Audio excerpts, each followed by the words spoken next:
दे रही है हस्तांतरण भुगतान, दूसरा उपभोक्ता क्षेत्र अपनी सर्विस उसको दे रहा है, उसके बदले में मजदूरी वगैरह भी मिल रही है, तीसरा कानून प्रशासन सुरक्षा ये सब कौन दे रहा है, सरकार दे रही है, किसको, उपभोक्ता क्षेत्र को। अच्छा जी ठीक है, यहाँ पे आ जाइए। यहाँ पर जो है क्या कहते हैं, उत्पादक ने सरकार को अप्रत्यक्ष कर दिया, ठीक है, उत्पादक ने सरकार को अप्रत्यक्ष कर दिया, ठीक है। So hello guys, welcome back to my channel अर्थशास्त्र की नगरी। सो गाइज, जैसा कि आपने थंबनेल के अंदर देख ही लिया है, हम बात करने वाले हैं आज तीन क्षेत्रीय अर्थव्यवस्था के अंदर आय का चक्रीय प्रवाह जो है वो किस तरीके से होता है। इससे प्रीवियस क्लास के अंदर मैं आपको दो क्षेत्रीय अर्थव्यवस्था के अंदर आय का चक्रीय प्रवाह किस तरीके से होता है ये बहुत ही अच्छे से डिटेल से मैंने आपको जो है वहाँ पे समझाया था। तो आपसे प्लीज़ हाथ जोड़कर रिक्वेस्ट है कि अगर आपने भाई मेरी वो वीडियो नहीं देखी है दो क्षेत्रीय वाली, तो पहले आपको उस वीडियो को देखकर आना पड़ेगा, क्योंकि अगर आपने वो नहीं देखी है तो ये आपके बिल्कुल ही ऊपर से चला जाएगा, ये आपके कुछ भी समझ में नहीं आने वाला है। तो आपसे रिक्वेस्ट है, पहले मैंने वहाँ पे आपको आय के चक्रीय प्रवाह को समझने के लिए कुछ बेसिक चीज़ें बताई थी, पहले आपको वो कॉन्सेप्ट क्लियर होना चाहिए और दो क्षेत्र के अंदर किस तरीके से आय का चक्रीय प्रवाह होता है वो आपको पता होना चाहिए, तब जाके हम तीसरे क्षेत्र को इसके अंदर जो है जोड़ पाएंगे। तो मैं आशा करता हूँ कि आपने जो है प्रीवियस वीडियो बहुत ही अच्छे से देख लिए, नहीं देखी है तो इसको भी यहीं पे छोड़ दीजिए, पहले आप प्रीवियस देख के आइए, क्योंकि सही बता रहा हूँ ये आपके ऊपर से चला जाएगा। अगर आप ये सोच रहे हैं पहले ये देख लेता हूँ फिर प्रीवियस देखूंगा, कुछ भी समझ में नहीं आने वाला है, इसको भी यहीं छोड़ दीजिए, बंद कर दीजिए, पहले आप वही वीडियो देख कर आइए, तो ही ये कॉन्सेप्ट आपको समझ में आने वाला है। और अगर देख लीजिए तो फिर तो यहीं रहिए। अब आपको मैंने प्रीवियस वीडियो में क्या बताया था, पहले मैं दो वाले का आपको रिकैप दे देता हूँ, तो पहले ज़रा उसको समझिए। मैंने आपको ये बोला था उपभोक्ता को चाहिए वस्तु कंज्यूम करने के लिए, और उत्पादक उसके लिए बनाता है, लेकिन बनाने के लिए उत्पादन के साधन चाहिए जिसको कारक सेवाएं कहते हैं। तो पहले उपभोक्ता कारक सेवाएं देता है उत्पादक को, फिर अब वो क्या कर सकता है, उसके बाद कारक सेवाएं आ जाती हैं, फिर वो प्रोडक्शन करता है, और उसके बदले में जो ये कारक सेवाएं उसने ली थी तो उत्पादक क्षेत्र उसको क्या करता है, उत्पादक क्षेत्र उसके बदले में कारक आय, जिसकी जैसे कि भूमि के बदले में किराया, पूंजी के बदले में आपको जो है ब्याज, श्रम को जो है मजदूरी, ये सब पेमेंट करनी पड़ती है, जिसको कारक आय कहते हैं। तो पहले उत्पादन होता है, उत्पादन से आय का सर्जन हुआ, उपभोक्ता के पास पैसे आ गए, और फिर वही पैसे हम खर्च करते हैं, वही पैसे वापस सर्कुलेट होकर वस्तुओं सेवाओं पे हम खर्च कर देते हैं, वही पैसे वापस सर्कुलेट होकर उत्पादक के पास चले जाते हैं, और जो भी हम वस्तु खरीदना चाहते हैं या जो भी सेवा हम खरीदना चाहते हैं तो उत्पादक उपभोक्ता क्षेत्र को वो वस्तु और वो सेवा उपलब्ध करा देता है। पहले मैंने आपको ये डायग्राम वित्तीय क्षेत्र के बिना बताया था, और फिर मैंने आपको ये बताया था कि कुछ कुछ बुक्स के अंदर वित्तीय क्षेत्र के साथ इस डायग्राम को समझाया जाता है, तो लेकिन वित्तीय क्षेत्र यहाँ पे नहीं होना चाहिए, क्योंकि टू सेक्टर मॉडल के अंदर हमारी मान्यता है कि उपभोक्ता क्षेत्र के पास जितने भी पैसे आते हैं वो उस सारे के सारे पैसे को खर्च कर देता है, बचत नहीं करता।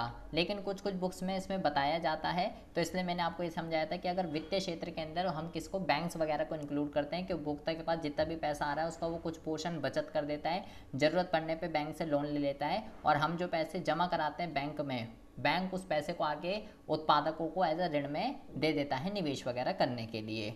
तो वित्तीय क्षेत्र के साथ भी मैंने आपको बता दिया था, और वित्तीय क्षेत्र के बिना भी मैंने आपको ये डायग्राम बता दिया था, लेकिन मैंने बोला टू सेक्टर मॉडल के अंदर ये बिल्कुल वेस्ट है, ये नहीं होना चाहिए, क्योंकि जब अजम्पशन ही ये है कि भाई बचत होगी नहीं तो इसका क्या रोल। और तीसरा मैंने आपको ये बताया था कि भाई इसको कंट्रोल करने के लिए गवर्नमेंट होनी चाहिए, लेकिन गवर्नमेंट तो टू सेक्टर मॉडल में है ही नहीं।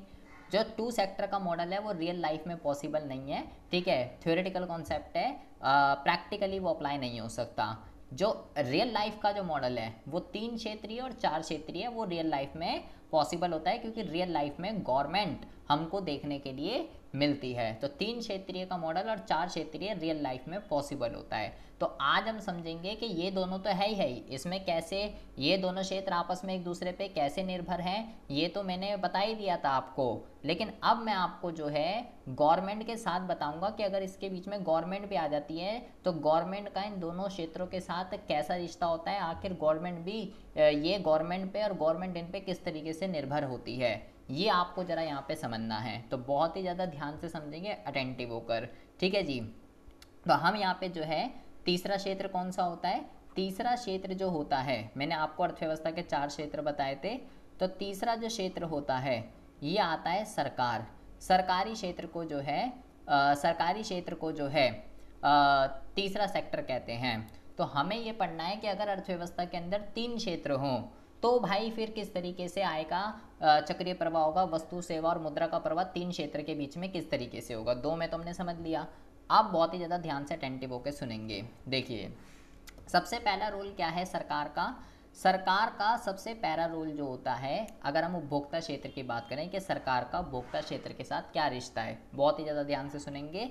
तो सरकार का उपभोक्ता क्षेत्र के साथ ये रिश्ता है कि मेरे भाई हम लोग जितनी भी इनकम को अर्न करते हैं तो सरकार उस पर क्या लगाती है, सरकार उस पर जो है टैक्स लगाती है।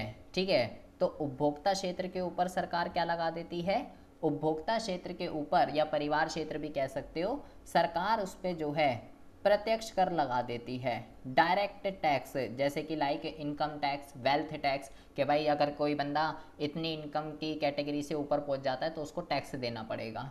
तो सरकार उपभोक्ता क्षेत्र पे क्या लगा देती है, सरकार उपभोक्ता क्षेत्र पे टैक्स लगा देती है, जिसको डायरेक्ट टैक्स कहते हैं। ठीक है, तो क्या केवल टैक्स उपभोक्ता क्षेत्र पे ही लगता है, उत्पादक पे नहीं लगता। उत्पादकों पे भी भाई सेम सिनेरियो है। सरकार उपभोक्ता के साथ साथ उत्पादकों के पे भी क्या लगा देती है, उत्पादकों पर भी सरकार टैक्स लगा देती है, लेकिन उसको प्रत्यक्ष कर नहीं कहते, उसको हम जो है अप्रत्यक्ष कर के नाम से जानते हैं, जैसे कि लाइक जीएसटी। तो सबसे पहले मैंने आपको ये बताया कि सरकार उपभोक्ता और उत्पादक, उपभोक्ता के साथ क्या रिश्ता है, टैक्स लगा रही है प्रत्यक्ष कर, और उत्पादकों के साथ क्या रिश्ता है, उत्पादकों के साथ ये रिश्ता है कि भाई क्या कहते हैं इस पर अप्रत्यक्ष कर लगा रही है जीएसटी। ठीक है, अच्छा जी, तो अब क्वेश्चन ये है कि चलो इसने तो इस पर टैक्स लगा दिया सरकार ने, लेकिन ये तो सरकार इसके ऊपर कैसे डिपेंड है तो हमने ये देख लिया। ये अब इनको इससे क्या मिलेगा, आप जरा बहुत ही ज़्यादा ध्यान से सुनेंगे। सरकार उपभोक्ता क्षेत्र और उत्पादक क्षेत्र को क्या देती है, अब आपको जरा ये समझना है। तो अगर हम बात करते हैं, आप चाहो तो इस एरो को ना ऐसे भी बना सकते हो, अगर आप चाहो तो आप इस एरो को चलो ऐसे ही रहने दीजिए, कोई दिक्कत नहीं है। आप अब सरकार इनको क्या देती है, टैक्स तो ले लिया, अब सरकार इनको बदले में क्या देती है। सबसे पहले हम बात करते हैं उपभोक्ता क्षेत्र के रिगार्डिंग। तो उपभोक्ता क्षेत्र के रिगार्डिंग अगर हम बात करते हैं तो उपभोक्ता क्षेत्र को सरकार से जो है क्या मिलता है, उपभोक्ता क्षेत्र को सरकार से जो है क्या मिलता है, क्या देती है सरकार। ठीक है, आप चाहो तो ये वाला जो एरो है ना, ये वाला एरो आप इधर लगा देना और ये वाला एरो इधर लगा देना कि सरकार उपभोक्ता क्षेत्र को जो है क्या दे रही है। ठीक है, ये वाला मैं एरो जो है इधर लगा देता हूँ, सरकार उपभोक्ता क्षेत्र को क्या दे रही है, और ये जो टैक्स है आप यहाँ से हटा के यहाँ लगा दीजिए। ठीक है, और ये वाला भी जो था ये वाला यहाँ लगा दीजिए कि ये इसको टैक्स दे रहे हैं। ठीक है, ये वाला हटा दीजिए, तो ये इसको टैक्स देते हैं। और सरकार उपभोक्ता क्षेत्र को क्या देती है, बहुत ही ज़्यादा ध्यान से सुनेंगे, इसको कहते हैं, इसको हम कहते हैं हस्तांतरण भुगतान या हस्तांतरण आय। आपने पढ़ा होगा कि भाई वो भुगतान, वो लेन देन जो एक पक्षीय होते हैं, जैसे कि सरकार अर्थव्यवस्था के अंदर उन सभी सीनियर सिटीजन को पेंशन देती है जो 60 साल से ऊपर हैं, 60 साल के बुड्ढों को पेंशन देती है सरकार। तो सरकार उसके बदले में क्या दे रही है, टैक्स के बदले में हस्तांतरण भुगतान दे रही है। क्या दे रही है, हस्तांतरण भुगतान दे रही है सरकार, उसके बदले में पेंशन, स्कॉलरशिप, छात्रवृत्तियां जिसको कहते हैं, ये देती है सरकार। और मैंने आपको ये बोला था कि जब हम 2 सेक्टर मॉडल की बात कर रहे थे तो उपभोक्ता अपनी सारी की सारी कारक सेवाएं किसको दे रहा था, उपभोक्ता अपनी सारी की सारी कारक सेवाएं जो है उत्पादक को दे रहा था, लेकिन यहाँ तो 3 क्षेत्रीय है, तो अब उपभोक्ता केवल उत्पादक को ना देकर सरकार को भी देगा, जिसके बदले में इसको इससे क्या मिलेगा, जिसके बदले में इसको इससे जो है मजदूरी भी मिलेगी, श्रम जो है वो अपनी सर्विस उसको भी देगा, मजदूरी वगैरह भी इसको जो है मिलेगी। और इसको क्या मिलेगा, और हमें सरकार से क्या मिलता है, आप यहाँ पे लिख सकते हैं, और हमें सरकार से कानून, प्रशासन, सुरक्षा, ये सब कौन देता है, ये सब जो है सरकार हमें उपलब्ध कराती है। हम केवल सरकार को टैक्स दे रहे हैं। उपभोक्ता क्षेत्र सरकारी क्षेत्र को केवल डायरेक्ट टैक्स देता है, ठीक है। और सरकार उसके बदले में क्या क्या दे रही है उपभोक्ता क्षेत्र को? पहला तो दे रही है हस्तांतरण भुगतान, दूसरा उपभोक्ता क्षेत्र अपनी सर्विस उसको दे रहा है, उसके बदले में मजदूरी वगैरह भी मिल रही है, तीसरा कानून प्रशासन सुरक्षा, ये सब कौन दे रहा है? सरकार दे रही है। किसको? उपभोक्ता क्षेत्र को। अच्छा जी, ठीक है, यहाँ पे आ जाइए। यहाँ पर जो है क्या कहते हैं, उत्पादक ने सरकार को अप्रत्यक्ष कर दिया, ठीक है, उत्पादक ने सरकार को अप्रत्यक्ष कर दिया, ठीक है। इस एरो को मैं एक बार सही कर देता हूँ, 1 मिनट रुकिए जरा।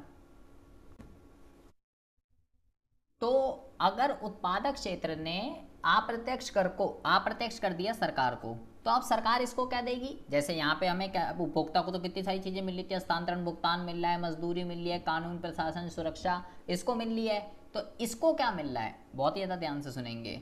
उत्पादक क्षेत्र इनको टैक्स देते हैं और सरकार इनको बदले में क्या देती है?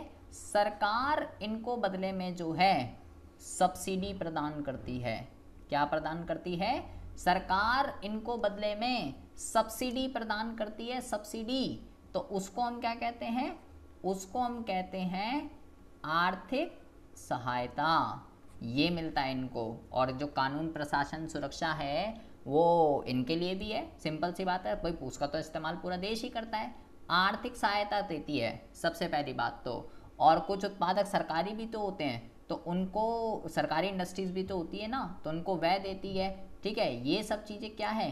ये सब चीज़ें सरकार किसको दे रही है? उपभोक्ता क्षेत्र को। पहला आर्थिक सहायता, सब्सिडी, फाइनेंशियली हेल्प करती है सरकार किसको? उत्पादकों को। जैसे कि लाइक कृषि क्षेत्र के अंदर जो फर्टिलाइजर्स उगा रहे हैं उनको सब्सिडी देती है, क्या आप बहुत अच्छा काम कर रहे हो और उगाओ और हमसे सब्सिडी लीजिए।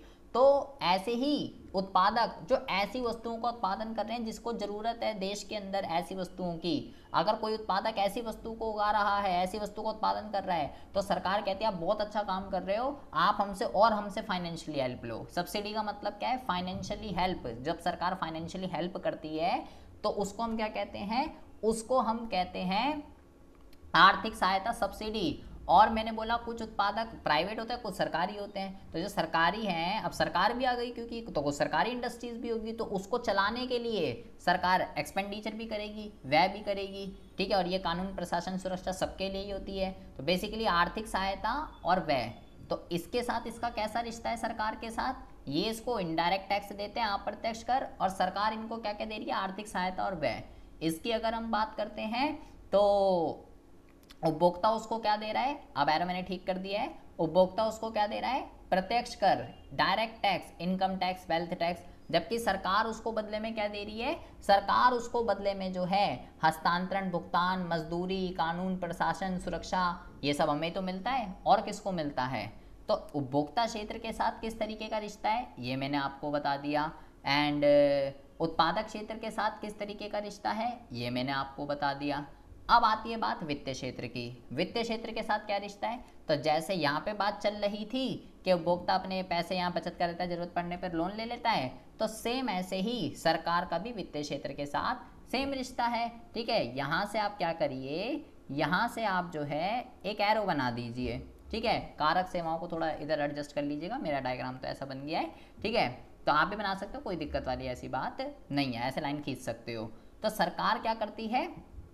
सरकार जो है अगर अपना बचत करना चाहती है तो बचत कर लेती है, ठीक है जी। और ज़रूरत पड़ने पे वित्तीय क्षेत्र से क्या कर लेती है?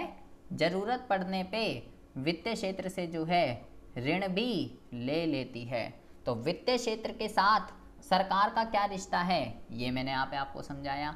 वित्तीय क्षेत्र में सिंपल सी बात है, जो पैसे एक्स्ट्रा उसको सेव करना, ज़रूरत पड़ने पे लोन लेने का जो है काम करती है। सरकार के पास कई सारे टूल्स होते हैं जिससे सरकार मनी मार्केट, कैपिटल मार्केट, अलग अलग मार्केटों से अलग अलग इंस्ट्रूमेंट ये हम पढ़ेंगे कि उससे क्या कर लेती है? लोन ले लेती है, ठीक है जी।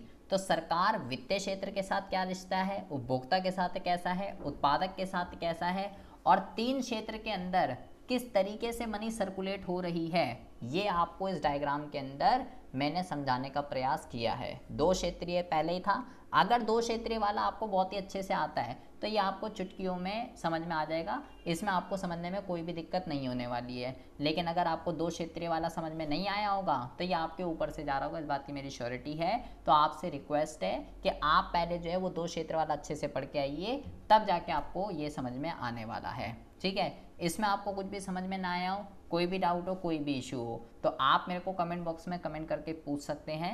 वीडियो आपको अच्छी लगी हो तो प्लीज़ इस वीडियो को ज़्यादा से ज़्यादा लाइक और अपने फ्रेंड्स में शेयर ज़रूर कीजिएगा। तब तक के लिए have a good day, bye bye, take care.